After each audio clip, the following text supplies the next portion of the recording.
ਤੇ ਸ਼ਰਮਾ ਜੀ ਆਪਾਂ ਪੰਜਾਬ ਦੇ ਪਰਸਪੈਕਟਿਵ ਤੋਂ ਵੀ ਇਸ ਗੱਲ ਨੂੰ ਇਹਨਾਂ ਦੇ ਜਿਹੜਾ ਵਿਛੋੜਾ ਹੈ ਜਾਂ ਇਹਨਾਂ ਨੇ ਜੋ ਯੋਗਦਾਨ ਪਾਇਆ ਉਹਨੂੰ ਦੇਖ ਲਈਏ। ਕਣਕ ਪੈਦਾਵਾਰ ਦੇ ਵਿੱਚ ਕਹਿੰਦੇ ਪੰਜਾਬ ਨੂੰ ਨੰਬਰ 1 ਬਣਾਇਆ ਸਵਾਮੀਨਾਥਨ ਨੇ। ਬਿਲਕੁਲ ਹਰੀ ਕ੍ਰਾਂਤੀ ਦਾ ਜਨਮਦਾਤਾ ਕਿਹਾ ਜਾਂਦਾ ਪ੍ਰਵੀਨ ਜੀ ਸਵਾਮੀਨਾਥਨ ਹੋਰਾਂ ਨੂੰ। ਜੀ ਜੀ। ਉਸ ਹਰੀ ਕ੍ਰਾਂਤੀ ਦੇ ਹਵਾਲੇ ਨਾਲ ਪੰਜਾਬ ਦੋ ਚਾਰ ਵੀ ਹੁੰਦਾ ਹੈ। ਇੱਕ ਪਾਸੇ ਅਸੀਂ ਉਤਪਾਦਨ ਵਧਾ ਲਿਆ, 4 ਗੁਣਾ ਹੋ ਗਿਆ ਸਾਡਾ ਉਤਪਾਦਨ।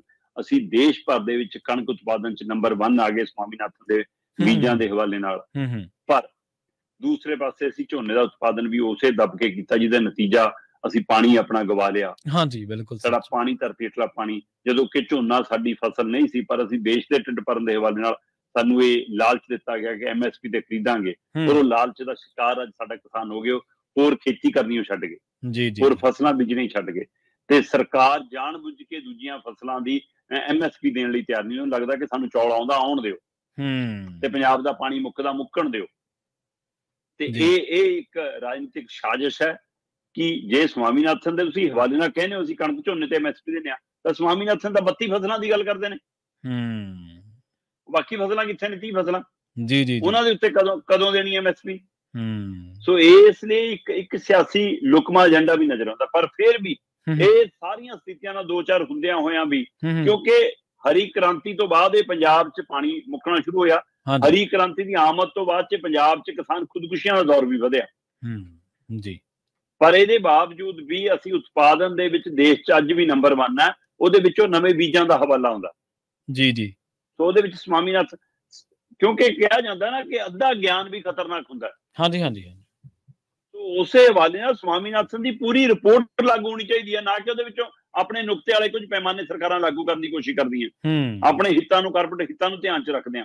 ਸੋ ਹੂਬਹੂ ਸਵਾਮੀਨਾਥਨ ਦੀ ਜੇ ਪੂਰੀ ਰਿਪੋਰਟ ਲਾਗੂ ਹੁੰਦੀ ਤਾਂ ਕਿਸਾਨ ਖੁਦਕੁਸ਼ੀ ਨਾਂ ਦੀ ਕੋਈ ਚੀਜ਼ ਨਾ ਹੁੰਦੀ, ਔਰ ਹਰ ਘਰ ਦੇ ਵਿੱਚ ਚੁੱਲ੍ਹਾ ਮੰਗਦਾ, ਦੇਸ਼ ਦਾ ਢਿੱਡ ਤਾਂ ਅੰਨਦਾਤਾ ਭਰੇ ਤੇ ਪਰ ਆਪ ਕਰਜ਼ਿਆਂ ਥੱਲੇ ਮਰੇ।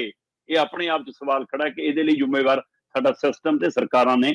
ਪਰ ਸਵਾਮੀਨਾਥਨ ਦੀ ਰਿਪੋਰਟ ਨੇ ਤਾਂ ਸਮੁੱਚੇ ਕਿਸਾਨਾਂ ਦੀ ਭਲਾਈ ਦਾ ਹਵਾਲਾ ਦਿੱਤਾ ਸੀ, ਜਿਹਦੇ ਹਵਾਲੇ ਨਾਲ ਪੰਜਾਬ ਨੇ ਕਣਕ ਦੇ ਪੈਦਾਵਾਰ 'ਚ ਦੁਨੀਆ 'ਚ ਭਾਰਤ 'ਚ ਨੰਬਰ 1 ਥਾਂ ਬਣਾਈ ਹੈ। ਭਾਰਤ 'ਚ ਇਸ ਮੌਕੇ ਉਸ ਹਰੀ ਕ੍ਰਾਂਤੀ ਆਉਣ ਤੋਂ ਲੈ ਕੇ ਅੱਜ ਦੀ ਤਰੀਕ ਤੱਕ ਅਸੀਂ ਕਣਕ ਉਤਪਾਦਨ 'ਚ ਨੰਬਰ 1 ਚੱਲੇ ਆਉਂਦੇ ਹਾਂ। 1965 ਤੋਂ ਬਾਅਦ ਪੰਜਾਬ 'ਚ ਕਣਕ ਉਤਪਾਦਨ ਦੇ ਵਿੱਚ ਅਸੀਂ ਨੰਬਰ 1 ਨੰਬਰ 1। ਇਹ ਵਿਗਿਆਨਕ ਖੇਤੀ ਦਾ ਹਵਾਲਾ, ਇਹ ਚੰਗੇ ਬੀਜਾਂ ਦਾ ਹਵਾਲਾ। 1965 ਦੇ ਵਿੱਚ 19 ਲੱਖ ਮੀਟਰਿਕ ਟਨ ਅਸੀਂ ਕਣਕ ਦਾ ਉਤਪਾਦਨ ਕਰਦੇ ਸੀ ਸਰ। 1965 ਚ। ਪਰ 1972 ਤੱਕ ਆਉਂਦੇ 19 ਲੱਖ ਮੀਟਰਿਕ ਟਨ ਵਾਲੀ ਕਣਕ 56 ਲੱਖ ਮੀਟਰਿਕ ਟਨ ਚ ਬਦਲ ਗਈ। ਹਿਸਾਬ ਲਾ ਲਓ, ਦੁੱਗਣੇ ਤੋਂ ਵੀ ਉੱਪਰ ਚਲੇ ਗਏ ਅਸੀਂ 1965 ਤੇ 1972 ਤੱਕ ਆਉਂਦੇ ਤੇ ਇੱਥੋਂ ਹਿਸਾਬ ਲਓ 7 ਸਾਲਾਂ ਦੇ ਵਿੱਚ ਹੀ ਅਸੀਂ ਦੁੱਗਣੇ ਤੋਂ ਉੱਪਰ ਗਏ। 1965 ਚ 19 ਲੱਖ ਮੀਟਰਿਕ ਟਨ ਕਣਕ ਪੈਦਾ ਕਰ ਰਿਹਾ ਸੀ ਪੰਜਾਬ। 1972 ਚ 56 ਲੱਖ ਮੀਟਰਿਕ ਟਨ ਕਣਕ ਪੈਦਾ ਕਰਨ ਲੱਗ ਗਿਆ। ਤੇ ਮਤਲਬ ਕਿ ਫਿਰ ਉਸ ਤੋਂ ਬਾਅਦ ਜਿਹੜੇ ਪਿਛਲੇ ਸਾਲ ਲੰਘੇ ਨੇ ਸਾਡੇ, ਉਹਨਾਂ ਸਾਰਿਆਂ ਦਰਮਿਆਨ 160 ਤੋਂ ਲੈ ਕੇ 170 ਲੱਖ ਮੀਟਰਿਕ ਟਨ ਔਸਤ ਕਣਕ ਦੀ ਪੈਦਾਵਾਰ ਚੱਲੀ ਆਉਂਦੀ ਆ। ਤੇ ਆ ਪਿਛਲੇ 2 ਸਾਲਾਂ ਤੋਂ ਸਾਡੀ ਪੈਦਾਵਾਰ 180 ਲੱਖ ਮੀਟਰਿਕ ਟਨ ਤੋਂ ਉੱਪਰ ਚਲੀ ਗਈ।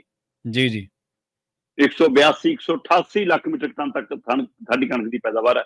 ਸੋ ਪੰਜਾਬ ਕਣਕ ਪੈਦਾਵਾਰ 'ਚ ਵੀ ਨੰਬਰ 1 ਆ, ਔਰ ਝੋਨੇ 'ਚ ਵੀ ਰਿਕਾਰਡ ਤੋੜ ਪੈਦਾਵਾਰ ਕਰ ਰਿਹਾ।